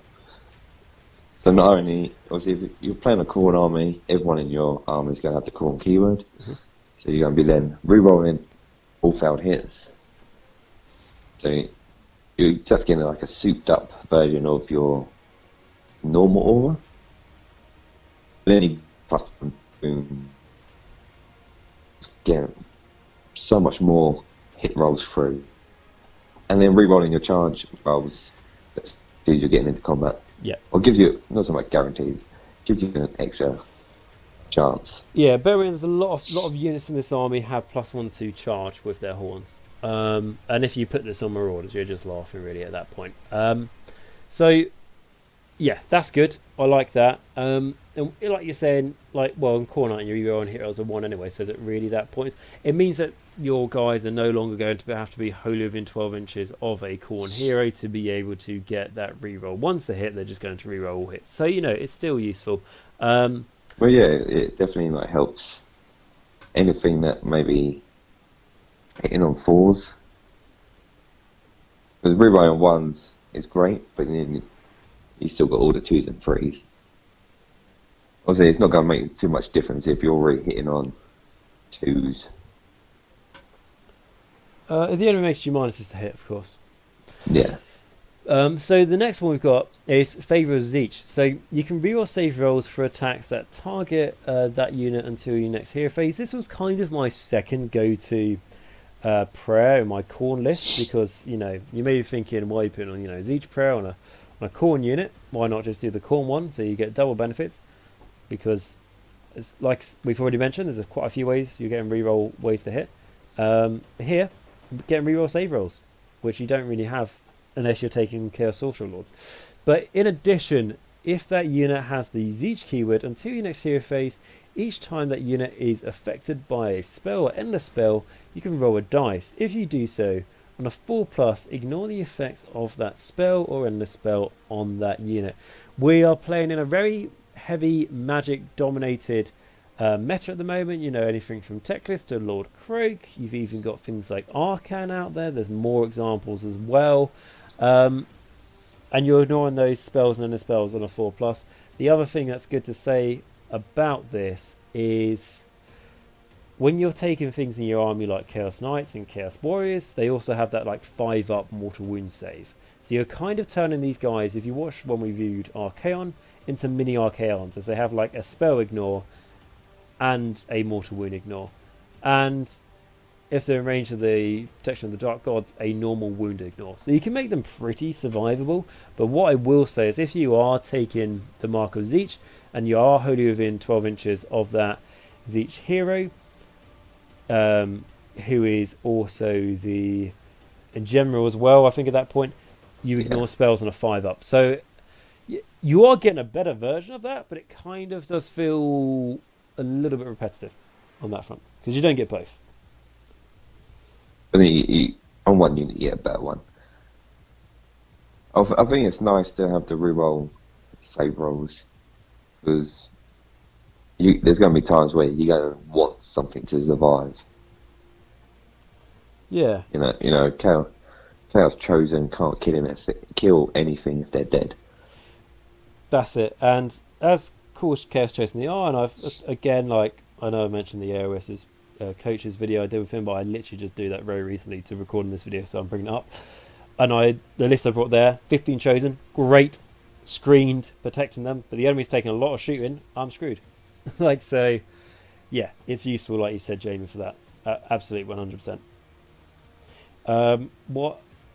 When I said though about the endless spells, the fact that you've already got it, in your Zeech mark. So, do you really need it again? Because you've got to pick the best one. I'm sure someone may be able to tell me this, and there may be a bit in the rules or something I've just missed. But actually, it's not like ignoring wounds. Would you get the 4+ and then the 5+? Because I think you might. Because I've just read it on the General's Handbook, and that you can only have one wound and mortal wound damage prevention save. Doesn't apply for ignoring. You can only have one roll to ignore spells and endless spells. So it might be something you can do twice. Just thinking about it, but I'm not too sure on it. So yeah, that might be an FAQ. Yeah, somewhere. So anyway, Favour of Nurgle. So this is one that's very popular. And always seems one of these always comes with an Archaon. So, Favour Nurgle, you can reroll wound rolls for attacks made with melee weapons for that unit until your next hero phase. Like I said, Archaon, Slayer of Kings, rerolling its wounds, which is good. But this is why people really like it. And of course, not just Archaon, but other examples you could use. So, in addition, if that unit has the Nurgle keyword, add 1 to the save rolls for attacks that target that unit until your next hero phase. So, again, to bring up Archaon, he has a 2+ save at this point. But you can obviously make other things have better saves. So this is why... which is just all round good. Obviously you have to be Nurgle. Yeah. But even if you're not Nurgle, the reroll all wound rolls, depending on your other mark, can be hugely beneficial. It can. And this is why I've been asked quite a lot recently, should I take a Chaos War Shrine on my list? Is it like an auto-include in Slaves of Darkness? And my answer really is, it kind of depends obviously on your list setup, but what is your mark? If you're going Nurgle, then I would say a Chaos War Shrine is almost an auto-include. Because it's prayer that specifically targets a Nurgle unit is great, right? You add one to save rolls. So, you know, even if you put this on a Chaos on a Karkadrak, 2-up save now. Like, it really is quite good. It really does depend. If you ask me, like, I've got, you know, like a... well, for example, a Zeech army... I've got a Zeech army. It's a Chaos War Shrine essential. Not really, because you're probably buffing a lot of stuff with spells anyway, and you're not probably getting the extra spell save. What are you going to say? I was saying, also obviously your Nurgle, you're doing that +1. Not +1. Winning on a 6 is great shout. Damage, and then you're doing re-rolling or wound rolls as well. So definitely Nurgle. It really War stands out. It really helps your Nurgle out, and to make the most of them without just giving you a repetitive ability that you're getting anyway. Like, we move on to Favour Slanesh, right? You can re-roll charge rolls for that unit until your next hero phase, yeah? If I'm wholly within 12 inches of my general, I'm re-rolling running charge rolls anyway. Yeah. In addition to that unit is a Slanesh, you do not take battle shock. I'm not gonna lie, how I usually run quite elite armies, and battle shock is not going to be a problem for me. And I have so many command points in my army, I'm not going to be running, because I usually have Inspiring Presence put on psych. And it really shames me for, like, because like I say, I really love Slanesh, and that's how I feed my army. And I've got one of these to build at some point, this Chaos War Shrine, and it's just like, for me, I can't do the Marcus Slanesh because it's just not. The Favour Slanesh doesn't benefit me enough. And it annoys me that the reroll charge rolls for that unit is just the same as the Khorne one. Could they really not come up with a... Can it not be, in addition to that unit is Slanesh as an example, it can run in charge? And if you're thinking like, ooh, that's a bit powerful, we'll move on to the Favour of Chaos, which is one of the commonly used prayer. If you're not going Nurgle, this is the most commonly used one, because Favour of Chaos, you can reroll hit and wound rolls for attacks made by that unit until your next hero phase. That's not if they're undivided, that's just any Mortal Slaves of Darkness. Yeah, that's big. That's why when I teleport my Marauders in turn 1 into the enemy's face, they reroll on all failed hits and wounds, and if you take this and Idolaters, you're getting this prayer on a 2. So... Yeah, it is just... And the thing to remember, if you're taking 2 Chaos War Shrines like I did in that list, if for some reason I fail it with one, I'm doing it with the other one, and if I manage to do it successfully the first time, I'm now putting this on and something else. Or, as I did with my 40 Marauders charging to their face, obviously, at that point, 2 attacks each, there's 40 of them, hitting on 3s, wounded on 4s, re-rolling hit and wounds, -1 rend, 1 damage, and re-rolling saves. So they've got the Favour of Zeech on them as well, and guaranteed to get their charge. So you can see how the Favour of Chaos can be very competitively used for the Marauders, but it can also be really good for anything else. Yeah, it is just completely beneficial on all your damage dealers, Chaos Knights, even on any kind of mark that you've picked as well. Yeah, it's really good. It's good. It's just, but if it's like, it's so good, why not just including it all the time? Some people do see this as not include, but I'm just like, it's 170 points at the end of the day. Like I could make my unit of knights, it's reroll hit and wound rolls, but then I could have another unit of knights and 10 points left over. So like, yeah, it's how much you've invested in, support pieces like the Chaos War Shrine compared to more damaging kind of units. Yeah, because remember, this guy isn't a Slaves of Darkness hero, so he's not given the extra mark of Chaos aura. But in addition, again, for the Favour of Chaos, if that unit has the Undivided keyword, you can reroll charge rolls for that unit until the next hero phase, which isn't bad. If you want to put it on like your Marauders, for example, and they do that sort of chargey attack, that's what I was talking about. Just in case you get a double one, you're rerolling it. But what I will say is that, like, it's almost like they got right to the end and go, oh, really stuck with the idea. What are we going to give the benefit for the Favor of Chaos? You know, what's the additional benefit if you're undivided? It's like, have you used reroll charge rolls yet? Oh, yeah, we have. Or how many times? Used it. We got bored, mate. We used it twice. So you haven't used it 3 times? No. Use it 3 times. Okay. You know, it's just not very imaginative, is it? No, that's just being like picky.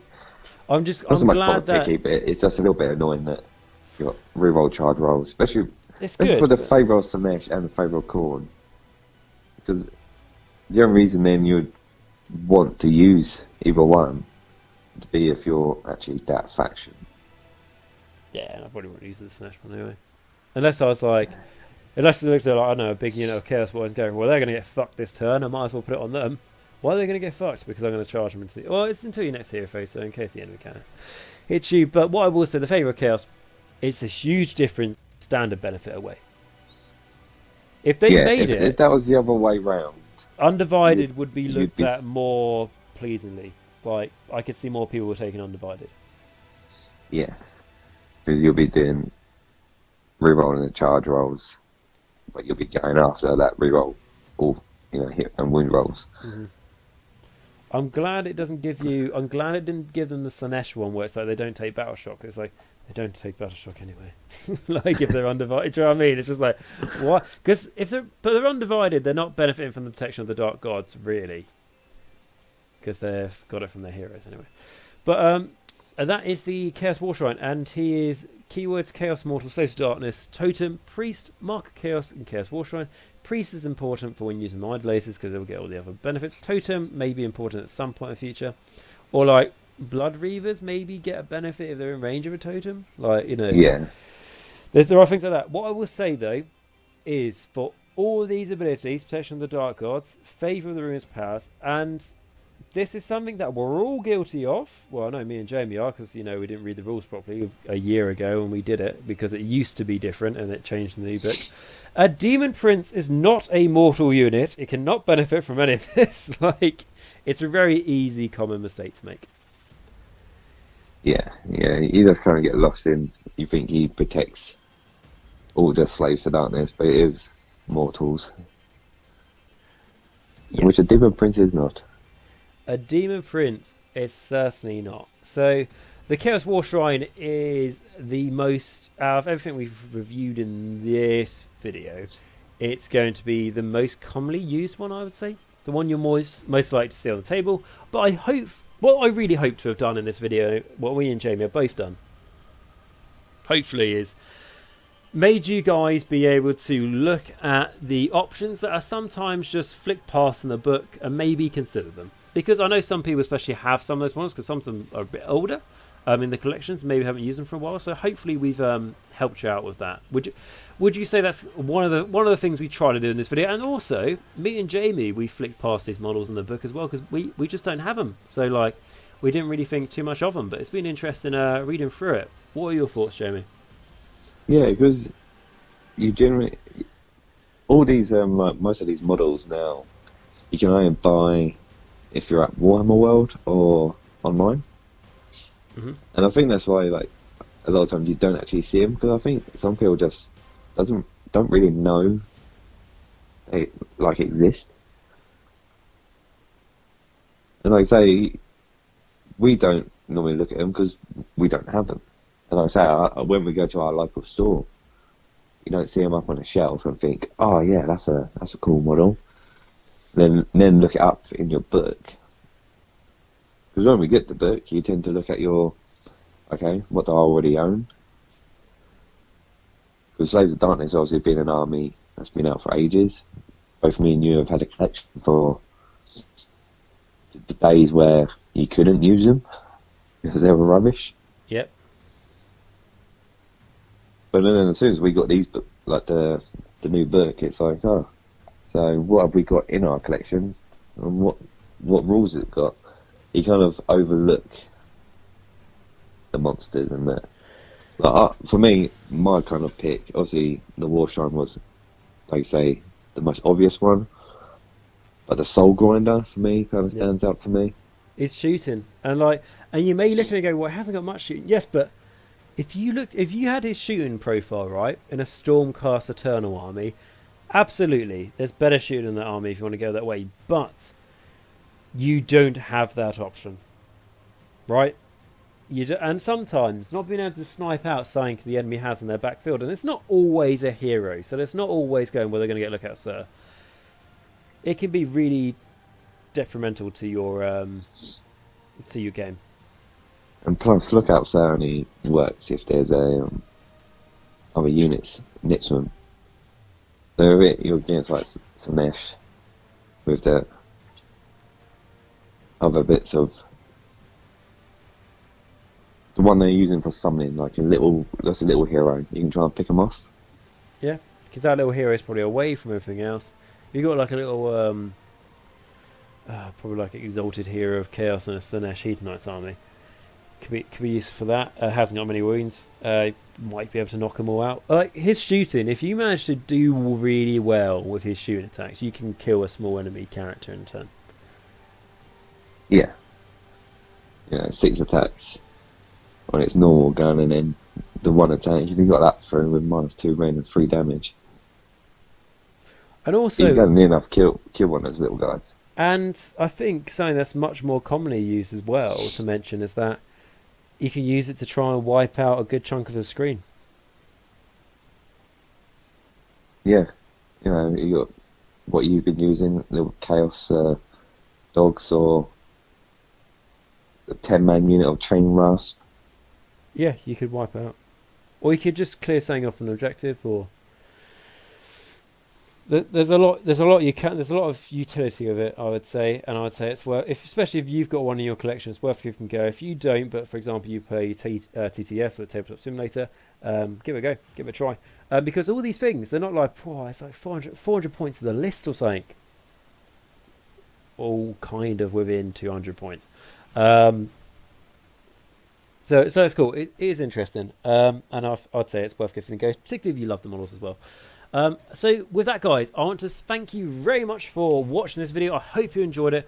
Hope you've been enjoying this Slaves to Darkness series. There's probably by now, I don't know, maybe when I've edited this video, I'm going to count out how many hours I've done so far, because it must be about 10 or something, because we've done quite a lot of in-depth reviews, haven't we, Jamie, of these Slaves to Darkness. And the exciting thing about this video is that, correct me if I'm wrong, but these are the last units we've reviewed. We're going to review the Endless Spells, if you want to count those as units, they've got War Scrolls, but these are like the last proper, models, if you like, which is quite cool. And it's a big book, so I think we've broken it up quite nicely. The other videos we have left to go is a Endless Spell video, a Battalion video, and a list building video, which should be quite fun as well, and a bit different as well, so that'll be quite interesting. And yes, guys, so like I say, if you enjoyed this video, please smash that like button, as it massively helps the channel out. It's actually free for you guys to do so. If you're not a subscriber, make sure you smash the subscribe button as well. This means you never miss a video, and just in case you haven't already, make sure you smash that notification button, that little bell there. It's only a little bit. Move the mouse to the right and you can click it, and it makes a huge difference for this YouTube channel and helps it get going. And if anything else, it just makes me and Jamie feel good as well. So what I would also like to say on that note is a huge shout out to my Patreon too. Because of them, they allow me to produce this content and try and help as many people get into Age of Sigmar as possible. So they are really great people. We've got my Morghast, which is Sandback. Again, thank you very much for support. Our Vampires, we've got Amir, Martin S, Rouse321, Max T. So again, guys, especially that tier, it's a good job. And the Necromancers, Jack L, Radiation Riley, AW77, and Dice Sagas. So guys, all of you, doesn't matter what tier you're at, makes a huge difference. Like I say, to be honest, it's the reason why I can do this, so please keep it up. If anyone would like to become a Patreon, go to the link at the top of the description down below. Anything you can donate a month will be really helpful. Even just $1 goes towards me being able to keep this up, really. So guys, if you'd like to check that out, that'd be absolutely amazing. If not, absolutely your choice. Thank you very much for watching anyway. Until next time, remember to stay safe, wear a mask, stay hygienic, wash your hands. If you've got any questions in the meantime about anything reviewed in here or any other Slaves to Darkness stuff, please put it in the comments. And of course, remember that Nagash is all, and all is one in Nagash.